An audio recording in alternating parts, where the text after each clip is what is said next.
I'm Stephanie Kirago, also known as Steph the chef, restaurant owner, chef. So my name is David Tigoni. I'm a coffee producer and exporter. Yeah, I wouldn't cut out dairy. Okay. Yeah, I wouldn't go plant-based. That's just personal preference because I love cheese. I love butter so much. Like, yeah, I think my blood is like quarter butter, but yeah. If I could sell everything I produce in Kenya, that would be a dream come true. Nice. Yeah. Okay. When I'm putting a menu together, I look at what is available in the season and what is available here in Kenya. It's based from our roots also. Colonially, we were not allowed to drink coffee. What? Yeah. See a lot of people saying, oh, we're sustainable or we're organic, because there's a big craze around organic stuff. But then when you actually go to the farm, the practices are not. Yeah. If I harvest 100 kgs of cherry, I will, for the specialty market, I will sell 9 kgs. What? Wow. From is it 100? 100 to 9 is insane. What can the Kenyan government better support sustainable practices in the industry? So don't look I'm not the government. Why you guys look at me like that? I didn't. Hi guys, welcome back to season 2, where we brew conversations on sustainable living. Today we're excited to be at a new location. As you can see, Cindy, do you want to get into where we are? Yes, hi guys. Today we're shooting at Ikigai Lower Kabete, a collective of wellness-focused co-working spaces with over 5 locations in Nairobi. So today we have some guests with us, and I would like them to introduce themselves, starting with... No, ladies first. Yes. I was like, oh, fine. Hi guys, I'm Stephanie Kirago, also known as Steph the chef, restaurant owner, chef. Yeah, life lover. Here to learn about coffee. Yeah. Next. Hi guys, my name is David Tigoni. I'm a coffee producer and exporter, and I'm also still learning about coffee. We're all learning about coffee today. Okay. Yeah, lovely. So, Liz, do you want to tell us a little bit about what the episode is going to be about? Okay, so basically today we want to get into a conversation on food. So hopefully it's going to be a series. Let's see how this conversation goes. That's why we have Steph, the chef. That should have been obvious, I think. But yeah. David here with our coffee master.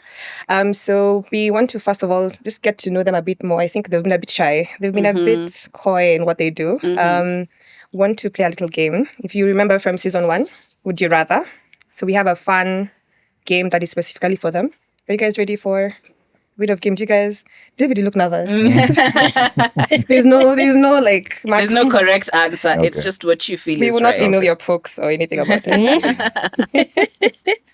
Okay, so it's just a would you rather. Just give us an answer on the questions that we ask. So, David, would you rather only roast coffee for export or only sell locally but never make a profit? The way he looked at you was like, that's obvious. Like, what would you rather there? Definitely make a profit, so You'd rather export. rather export. Okay, get a bit into it. Like, why export?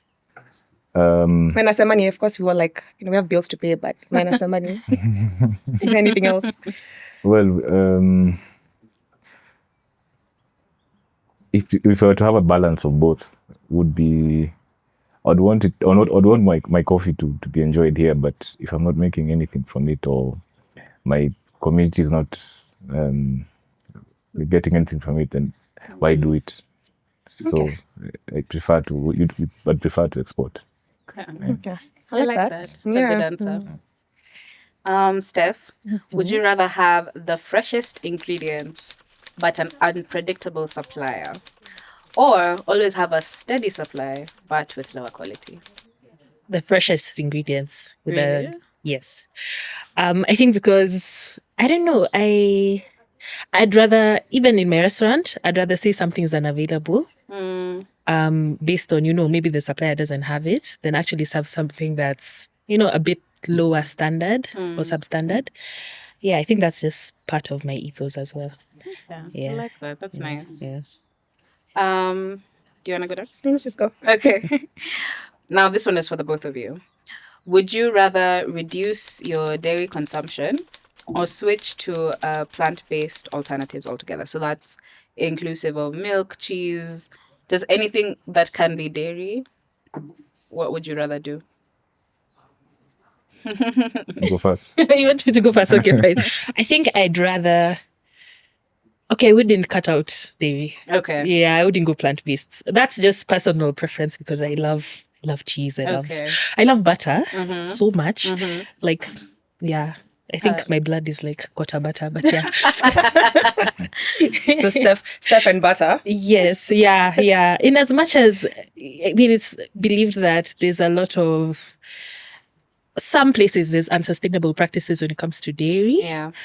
But from a selfish point of view, I wouldn't cut it out. Yeah. So you would lower the consumption. Yeah, I'd lower the So consumption. now you'd have to be like an eighth butter. Yeah, not a quarter. Yeah. What about you, David? I'd go with the same thing as her. Yeah. I'd rather reduce the dairy. Really? Yeah. Do you drink milk in your coffee? No. Oh, okay. Yeah. But you like dairy as well? Or you just like the Cheese, option to have it? yeah, Okay. yeah. The cheese. Yeah. The Cheese is where it's catching people. Yeah, this is where and like plant-based cheese, it's not the same. Not the I same. think I've had I've plant actually cheese. never had it, but I Plant-based. keep seeing it in like the supermarket. There's a company, I'm forgetting the name, that sells. Browns it is now doing big yeah, vegan and they have alternatives. It's called like Meadow and Groove or Yeah, something like that, right? yeah, I think I'll try it on there and I'll give you because I mostly do plant-based stuff, Okay. but I still consume dairy even though I'm low-key lactose intolerant. You should zoom into your coffee. Please. Is that plant-based? No, I didn't ask for an option of that. Next time, But they do have a Yeah, they do. plant-based They do. option. Okay. So David, just back to what you said earlier. But so, would you rather convince every Kenyan to drink specialty coffee, or convince global buyers to pay farmers double for their beans? I'd rather convince all Kenyans to take specialty coffee. Okay. So Okay, the a follow-up is that is it cost friendly? You know what I'm saying? Like, you go to your supermarket, you see like a Nescafe and you have the sachets that I think are like 15 bob. Are they? No. So how would you make it accessible to Kenyans? first of all, what's specialty coffee? I feel like that's Oh, that's a good That's- question. Let's start yeah. there. Well, specialty coffee it's quite broad. There's no, there's no One definition. Yeah, one definition, but it's coffee that goes through something called an SCA system, where it's clean. There are no defects. It tastes a certain way. It scores at certain points. Usually it's 80 plus, but because in Kenya it's easy for us to have high quality coffee, you find specialties more 85 plus. Okay. Yeah. So it's not cheaper to produce, but it's employing people because you need more labor. It's we are putting in more work into it. There are more steps in getting the specialty coffee to you, and if it was enjoyed in Kenya by everyone, so it would be a good thing. Should be worth it. So would there be a point where if we all enjoyed coffee, specialty coffee, you'd not need to export? Because you said you're an exporter as well. So Yes. like that's a vision. Okay, that would be an ideal world for you where we enjoy enough specialty coffee. You don't have to deal with the dollars coming in. Quite honestly, if I could sell everything I produce in Kenya, that would be a dream come true. Oh, nice. Okay. It's not about the money. I think also that's impact, sustainability. That is good. And I like the fact that you mentioned that because you require a lot of labor and you're hiring locally. That's good for the community too. Yeah. Steph, would you rather only use imported ingredients or only use Kenyan ingredients but with no flavor, like no spices? Butter. Butter is just a spice. Imported butter. I'd rather use local. Yeah? Yeah. Okay. Yeah. Do you currently import anything? Well, maybe we'll talk about that a bit later, but I feel like, okay, if it's hard to narrow it down and say, okay, I'm going to cut out imported things completely. But I will say we try to minimize it as much as possible. So the imported stuff I have in my kitchen is like maybe spices. Okay. There are certain chilies that have very good flavor, but they're not locally produced. So it's very small elements of the dish. It's not the main component of the dish. Yeah. Okay, fair. Yeah, That yeah. makes sense. Yeah. The last one would be, for both of you again, would you rather buy products in bulk to reduce packaging waste or purchase only what you need to avoid overconsumption? Ooh. Even I don't know the answer to, like, I don't have a preference. It's a tricky one, that one. Question, follow-up question. Okay. When you say packaging waste, Mm. is it, I don't know, is it, because now you also find a lot of suppliers are talking about sustainable packaging, Yeah. you know, so does that then kind of change up the question? Okay. Let's say in this specific question, when I talk about like bulk, you know, with bulk, the benefit is that you save money when you're buying wholesale, right? But I don't know if you've seen this wholesalers in Kenya for like just regular household items. You'll get bulk things, but they come in like, I don't know if you've seen like the sachets of your buy. Yeah, so that's what I'm talking about. Okay, Like, yeah, not, and it's not sustainable. It's just the packaging that you regularly Okay. encounter in the supermarkets or whatever. Yeah. You can be very honest. It's okay. I'd rather buy in bulk. Really? Yeah. Okay. I think I'm the opposite. I'd rather do on a need be basis. Yeah. Please, when you answer that one. Because I feel like maybe I'd put it like in like when I'm shopping for groceries. If I was to buy like a bunch of stuff in different packaging, like if I buy like, let's say apples, you know how they come in like different individual packaging. But I don't need all that. Yeah. So I'd better just pick like in a day, an apple a day keeps a dog. Okay. Yeah. So I think just what I consume. I also find we've spoken about this before, like this culture of having like 70 things in your fridge Yeah. that eventually will go bad. Bad, Yeah. I do feel like the best things to buy in bulk are things that like have a very long shelf life. But if it's like fresh produce, maybe like on a need, because there are many times I've like gotten, even from like maybe my parents or someone coming home and has bought a whole bag of, you know, produce, and I'm alone, I can't finish it. So I always, it ends up going bad unless I give it away to someone else. So yeah, I do feel like things that perish are very perishable.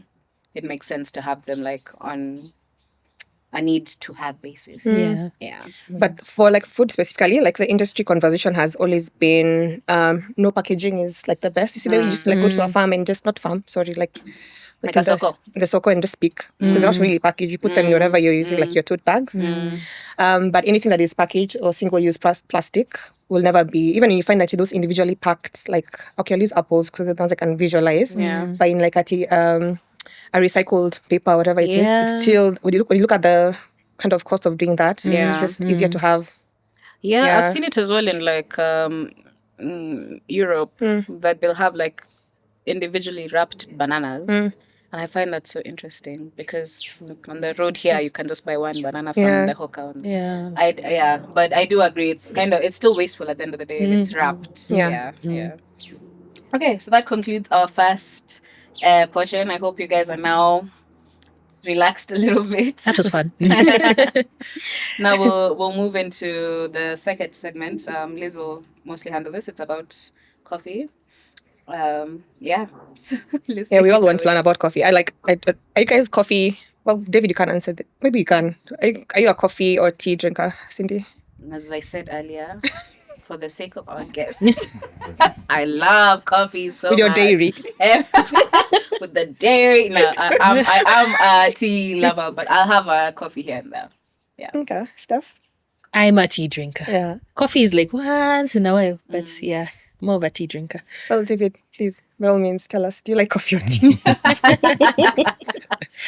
I am a coffee drinker. You're a coffee drinker. Well, I like I have stages in my day. So I start off with a coffee and then I transition into a black tea. Okay. And then I go into herbals because the caffeine. Also, it's like you're using your caffeine intake throughout the day. Yeah.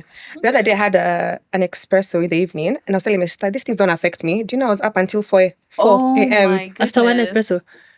Just like 2. Okay, but why would you do that to yourself? It was like a dinner, and I was like, this is the vibe that I was going for. It looked nice. Like it was a chicken espresso in like a martini glass. Oh, that's cute. Yeah, it was cute, but I did not. I suffered 4 a.m. Oh, no. But coffee also is. I like coffee. Okay. Okay, so we want to get into a segment where we kind of understand what David does and also how Kenyans perceive coffee. So the first thing I want to understand is, why do we export? Like most Kenyan coffee is exported. So why don't we drink our own coffee as Kenyans? Why don't we drink our own coffee? Well, I Your think market research. number one, I think it's based from our roots also. Colonially, we were not allowed to drink coffee. What? Yeah. And then we became more of coffee drinkers. I mean, tea drinkers. So Kenya is a tea drinking nation because of the colonial rule that was there.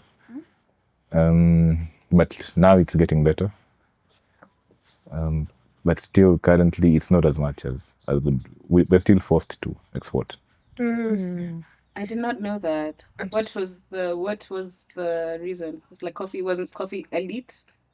Yeah, it was more elite, and I think even planting coffee was it was a long process. It was more difficult to plant coffee, I think. Okay. Yeah, I think we started apart from the commercial side, coffee smallholders farmers started growing coffee and tea. I think in the 40s or 50s, so they couldn't even grow it. It was only grown by our visitors. That's why It's a nice word. It's a nice way to put it. politically correct. Oh, that's so interesting. Okay. But just to follow up, It's okay. in your time now, since you started, because you told me earlier that you've been doing this for 8 years, right? So has the consumption levels changed since in those 8 years? Yeah, it's changed very fast. I can say even out of data, the last time I checked data is we were exporting, I think, 95 to 96%. Now it's getting to 91%, meaning the local consumption is getting higher. Okay, that's good to know. We're getting somewhere. Just a follow-up question. That percentage, is it... We talk about this a lot. We spoke about it the last time as a hot take, sustainability being for the privileged. So even coffee, because you do source, you'll get into a bit of your sourcing practices later on, but because you do source from smallholders in Nyeri, do they drink coffee? Do the ones who farm coffee drink coffee? No, because it's also difficult to move the coffee from the cherry to the roasted. So you find it's not many of them. Interesting. Okay. Okay. So you grow something you will never taste. Yeah. That can be something. Oh my goodness, yeah, that's so true. Okay. Okay. So just on that same note, do Kenyans know what they like in coffee? Or Cindy mentioned earlier about instant coffee. So do we have understanding of profiles, or we just order anything? Like when I go and I'm like, oh my gosh, the first time I ever ordered this espresso story. First time I ever ordered an espresso. It's because I had it on TV and I was young. I think I was 13. So I went to a coffee shop with my brother and I'm like, give me a double espresso. I didn't know what that was. It comes in a small cup. Yeah. So of course I didn't have an understanding of what that was. But I also feel like Kenyans now are growing. Their understanding is growing. No, they still don't know what they're ordering. You're like, give me a latte. Like, do you know what's a latte? Or do you know what's an Americano? Okay, that's so true. On TikTok, I see a lot of those videos, them trying to explain the different milk to coffee ratios and a lot of the drinks, like the latte, the cappuccino, cortado, or something like that. And I'm always like, I just ordered the one. I'll show you after this. I just ordered the one I know. Okay, we took a detour. Sorry. No, but that's a good question. Yeah. Do Kenyans actually have a from your experience, they have a deep understanding of the differences in coffee? I can say the palate in Kenya is a bit shallow. That's because we export our coffees and then we import it back as instant coffee. Yeah. And then instant coffee it's a one-dimensional thing. It's burnt. It's supposed to taste like coffee.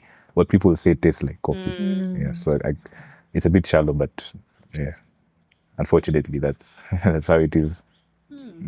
To be fair, I also don't think I have the best understanding because I see all these the different roasts and the different It's double A. I'm like, I don't know what this means. Just give me a coffee. You seem to know a lot. Like the No, double A, I it's was just like, when you see the packaging of yeah. the beans. Yeah, the But supermarket. I can't tell you. Like, I'm just like, this one smells the best. So I'm gonna buy this one. But actually, on the same thing, just an understanding of coffee for, like, when we go to this chains, the restaurant chains, and sort of I think they've gotten it right because the coffee is not as, I'd say, not strong, but the taste of it is, I'd say, commercialized. 'Cause everyone knows, you can say this smells like coffee. So is it a blend? What happens? Like, what has made these chains that exist within Kenya? Like, is it the blend that they have, or what is it that makes coffee more palatable here? There's a particular chain or chains that can sell coffee, and you can go and order, and it's the same kind of taste all the time. From a business perspective, this has come even from abroad. They want to roast the coffees in one way, so it tastes like coffee. If there was a Starbucks in Kenya, I would want to go to a Starbucks in the US and still get the same. So for them, it's a business perspective, which we've also adopted here in Kenya. So it all has to taste the same, because if it tastes different, first of all, you won't buy, but they won't make it easy for you to buy. So they'd rather make their processes easy. Imagine roasting only one roast profile. It's easy for them. You make profit from that. For example, for us here in Kenya, when we roast for our clients, sometimes we roast special roasts for a certain client, like light to medium, or we have a client who wants maybe 12% development. Someone the commercial companies are not looking at that. Yeah, they even have different kind of roasters. Yeah. Interesting. Steph, is that something you ever thought about? So, Steph, you mentioned you have a restaurant. So when you're buying, do you sell coffee or just tea? More tea than coffee. But yeah, I feel like, first of all, I like what you said about consumers, because from a restaurant perspective, you'll find I'd say 20% of our clientele know coffee. So we only do filter. We do like a drip coffee. So we try to look for very good coffee, just do a simple drip. We don't do cappuccinos, we don't do lattes. And you'll find that that's very much more appreciated by people who know coffee, because they'll come and be like, okay, they want to know more about the coffee that you're serving. They want to know about who roasts the coffee for you. Unfortunately, I'm not a coffee. I'm hoping I'll talk to David after. But yeah, then yeah, I think I will with time now come to, appreciate what he's saying, like the grades of the coffee, maybe ask him for, what he's saying, like the 12%, the combination. Yeah. We'll get there. That You need 12% to host a masterclass. Yeah, that 12% has shocked me. I'm like, what do you mean? Is it like I was like, what does this mean? Okay. Okay. Thanks, David, for getting into that. So maybe the next thing I'd want to know is, like, okay, how do we get Cindy and Steph to understand coffee, and the rest of Kenyans, including the farmers that you source from? First, to understand and just make it the norm. Like, I want to go to someone's house and have them serve their coffee like in the filter. The way Steph, we'll still come to your restaurant, Steph. We're not like Okay. yeah. Thank you so much. Just like from the preparation, how do you make that a norm? Just for Kenyans to understand, ordinary Kenyans. Think about the smallholder farmer in Nyeri or Murang'a, up to someone in Kilimani. I think what we lack in Kenya is a way to easily brew coffee. How right now coffee is enjoyed is you have to go to your cafe who has an espresso machine that's $5,000, and then will extract an espresso and give you a coffee. But you're not going to buy that at home. So if we had a way to easily make coffee in an affordable way at home, and it was easily available in the market, then it would be way much easier for people to enjoy coffee. So there's home brewing equipment that currently is a bit expensive, but the people now importing them maybe in bulk to have the equipment a bit cheaper. There are home brewing methods, French press, V60. They're now a bit cheaper, so it's getting better. Said V60. Yeah. What's that? V60 is it's like a cup. It looks like a V. So you're brewing coffee through something that's a V. Okay, we'll find the image and Yeah. I don't know, place it somewhere. Yeah. Okay. And okay, that's so apart from the equipment, what else would be, is it an awareness? Like what else would, apart from just the equipment itself, what else is it that we just don't know where to buy the, Yeah, the it coffee, needs- the price points? Yeah, there needs to be awareness.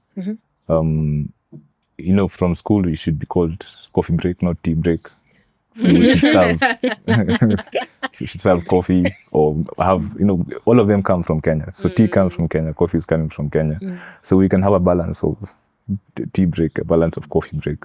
Maybe for the older students who are like studying examinations, they need coffee. Yeah. So that's one way. More is we need some heavy awareness that's going to go around. But if other countries, how they made it popular is maybe they made it sweeter or more easily accessible in supermarkets and things like that. Yeah. Do you see a role of like restaurants in supporting that kind of awareness? Or Yes, will they yes. all sell the same thing? Like you're saying, I think it's quite sad that you think you're having a good cup of coffee. Could be they're playing with my mind. I didn't know that. I thought I knew coffee. So is there a role for, I guess, restaurants to pick that up and actually educate consumers or have variety for us to actually explore and understand? Or it's just doesn't make business sense? This stuff could come into that as well. I don't know if it would make business sense at the start, but depending on your market, it would be good to have a variety of Kenyan coffees like Kirinyaga, Nyeri, Muranga, and you have that, and it's being done in the West, so I think it's also possible here. Yeah, I've actually seen a box of like I've with has, recently- and I was like, as Kenya. They even said like about Kenya, and I was like, do you guys even know where this is? And it was like, it's so, and the price point was not, it was steep. Even the Starbucks I used to do my master's thesis in had a huge map of Kenya. And I'm just like, That's why you I know passed. they don't know. I used to sit exactly where that whole paper was. I don't know if that helped me. My ancestors were coming through the walls. But but I'm like, I know they don't even know where this country is because it wasn't the Africa map, it was just the Kenyan map. Yeah. I'm like, I know they don't know where this is. Okay. But I've actually now just thought of a really great idea that you guys could do together, and I'll tell you after this that it would be perfect. Started on this podcast. Yeah. So like collaboration. When you come on this sustainability. podcast, you leave with great ideas. You're welcome. Subscribe. Please. So Steph, how viable is that in terms of from a business perspective? The numbers. Imagine, I think it's actually viable because, okay, I'll take it from, let me say it from a food perspective. One of the main aims for me as a restaurant owner is to kind of have I use my restaurant as an educational tool. So it's, people come to the restaurant, they learn about ingredients through the food. So I feel like then incorporating, something like that where it's a coffee kind of light. So maybe partnering with Maguta and saying, okay, we're doing different roasts, and have a small thing written on the menu to explain. Then I feel like it's very doable, very, very doable. So yeah, and from a business perspective also viable. I don't know if I'd say that about maybe then exploring it from a perspective of different farms, and then maybe it's from a start of educating people on the actual roasting process, on the different probably beans, on the different ways of consuming coffee. Then I think it's viable. But I think also what you said about making it sweeter. So I think for you, since you only have the filter, so probably for a new coffee drinker, maybe that's something to explore further. They wouldn't want to have something that's very harsh. Yeah. Harsh in their terms. But now, because we know coffee. Yeah. So I think the more fun kind of coffees. I feel like Yeah. that's what the cafes in even the West Yeah. do. When you think about a Starbucks and when you think about all the pretty looking drinks that they have, it's not like those people are the people purchasing them are like experts in coffee. They just like how it looks. But my then gosh. it introduces them to the coffee. It's like the craze now with matcha. with matcha. Oh, I'm And it's in just that because- craze very deeply. Oh, Are you into matcha? 100%. Oh, I'm judging. Yeah. Oh, Do you like the are you? taste? I do like the taste. Do you like matcha? I love it. But my I gosh. discovered matcha like, Years ago. Years ago. I'd say like maybe 10 or 15 years ago. What? wow. So you've just been gatekeeping. Well. That's crazy. Have you had matcha? Yeah. Do you like it? No, not really. Not But really. combined with the caffeine levels I have per day, Yeah. It a bit doesn't too do much. much. It's too much, eh? It's too much or it it's doesn't too do much. I think Really? it pushes the caffeine. Yeah. Yeah. Because matcha is quite quite, high on caffeinated as well. You don't like it? It's too earthy, isn't it? I don't mind it. Okay. But it's not like I wouldn't go to like Como and order like an But- iced matcha. Okay, but I Yeah. also feel like a lot of restaurants here, and I think that could be also the same problem with coffee, is that they don't get it right. Like a lot of the matcha here, I feel like is just quite bitter. Like when they do it themselves. So But people also forget matcha. I feel like it's how you brand something and how it's become a craze. it has Matcha is become a green craze. tea. It is green tea. It's green tea. actually green tea, but like ground leaves. Yeah, exactly. Yeah. Also, like there's also the ceremonial, there's a way, like it has to be There done in is the a right. way, So you can't just yeah. be there like you've come from the back end of your kitchen, you're just mixing Yeah. it first. Yeah, Yeah. you can't just corrugate with a spoon. It's not the same. Okay, enough about matcha. Okay, back to growing coffee. It's been extremely hot in Nairobi. Climate change is with us, something we can't ignore. Like, what are some of the challenges you've seen over the last 8 years? Has it changed how the seasons you produce? Any major challenges you face because of climate change? Yeah, coffee is highly dependent on climate. So I started out in 2017. 2017, I did a lot of research, but I got into the business in 2018. And 2018 was a good year in terms of climate. And so I got in when it was good, but price was down. So we recovered 2019, 2020, and then 2021, it got really dry in Kenya. So when that happens, we don't have enough supply of water to the coffee plants. Water is essential in helping the coffee plants absorb nutrients from the soil. So if you don't have that, you don't have quality, because the quality of the coffee that is somehow contributed in processing the craftsmanship, but also from the soil, from how you're farming it. So we had a huge problem in 2021, 2022. There was a form of drought that I don't have the figures or the facts, but there was a form of drought in the country at that time. So it also affects a lot of farmers, smallholder farmers who can't afford to irrigate their coffee. I mean their land, and also irrigation needs a water source. So still, it was a difficult time. Yeah, so we had those ups and downs based on climate. Is there a way to Mitigate. regulate Yeah. it, mitigate it? There- Like in instances there's a drought next year, is there a way that you can see the farmers finding a solution? There are solutions. There are government initiatives that like from the previous regime. There's an initiative for irrigation in our area. I can't speak much for the country. That's but Nyeri? Yeah, Okay. in Nyeri, so we have some water that is piped all the way from Abadeas. There are those dams in Abadeas and water sources. So it's piped and delivered and pushed to the farmers. But think of a situation like 2021, it was really dry. That would be a problem. So another solution would be like boreholes. Again, it's not affordable for farmers. Yeah, but there are other initiatives from like the coffee research.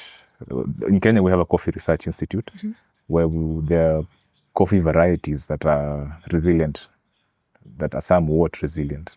So as you're planning or finding out a plan B, another option, the coffee variety can still thrive even when it's a bit dry. Yeah. So I think you've mentioned quite a few ways to, I guess, mitigate. One thing maybe you've not touched on is, I guess, labor. You look like a young farmer. On average, farmers are 55 and above. Is that like the case in coffee where you source from? Yeah. Or are they young farmers like you? I'm gonna youth farmers champions. I can see there's a lot of us, but they're now it's coming. When I was starting out, I think the average age was 65. Now it's coming down, 55, 45. Yeah. So in terms of sustainability, how do you get more young people? Like what motivated you, but what would you encourage people who have, their grandmother's coffee that is just dying out, or their father's coffee? There's a lot of that going on, I think, and people have all rushed to come and look for digital jobs and corporate jobs. Yeah. True. Yeah, that's that's one way to do it. You need, if you other than like real estate, if you're maybe coffee from your area is not doing well, you can find a way to assist the area to have better livelihood by making the cash crop more enticing to the youth. Just give us a hint of that. Like, what would that look like? Practically, if I'm from Kirinyaga, I'm not, but if I was from Kirinyaga and there's coffee in a few of the shambas around, like my grandmother and a few other people, but we're seeing like they're probably not, there's a lot of challenges like climate change, maybe the cost, the receiving inputs, all those things. So what would the practical way for me to move forward?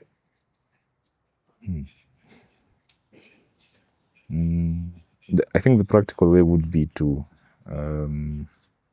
first of all, there's a lot of regulation in coffee.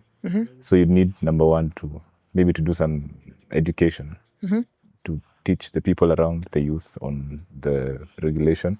And then if you can come together and maybe produce coffees together, that would make the coffee more marketable, like a youth-led coffee. I haven't seen that. I tried it when I started out. I gave up because I couldn't find a group of you. You are the youth. You are the youth. It was you. Yeah. Okay. Would you buy a youth-led? I would. Not led, youth-grown. Youth-grown. Youth-grown coffee. I would. All right.